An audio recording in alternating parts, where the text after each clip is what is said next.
Hello Westman, and thanks for joining us today at this edition of Café Diversity. My name is Jaime Chinchilla and I'm the cultural facilitator at Westman Immigrant Services. With these shows, we want to get closer to the community and showcase all that diversity and the colorful variety that Westman and Brandon is getting since a decade or more than a decade ago, with all the immigration and all the joining together of cultures that we are so lucky to have.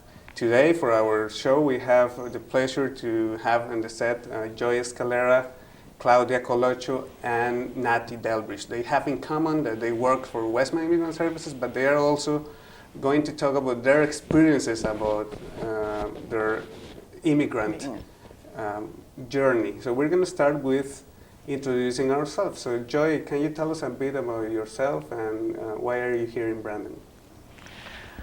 Well, I've been to Brandon for 3 years, and I came with my family in 2010.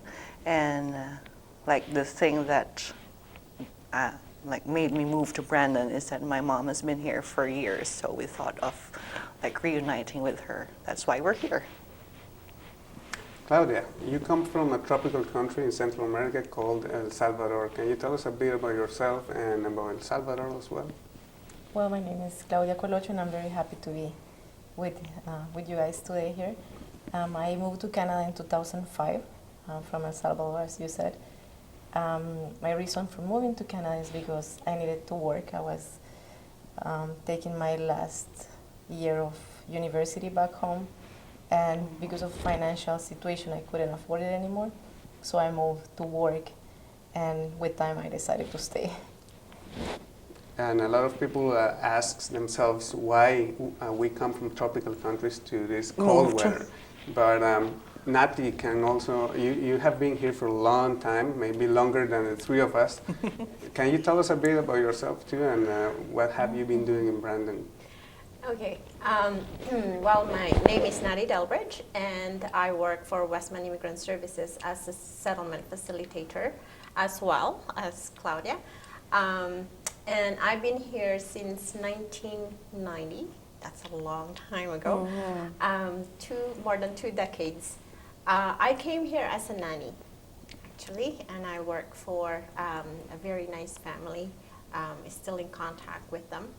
And 2 years after that, I did my immigration paper to become back then it's called landed immigrant. So in 1992, I have that, my landed immigrant papers.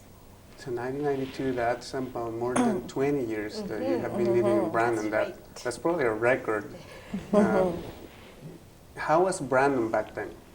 Brandon was very quiet, and I was living in out of town, about 10 kilometers away from Brandon city.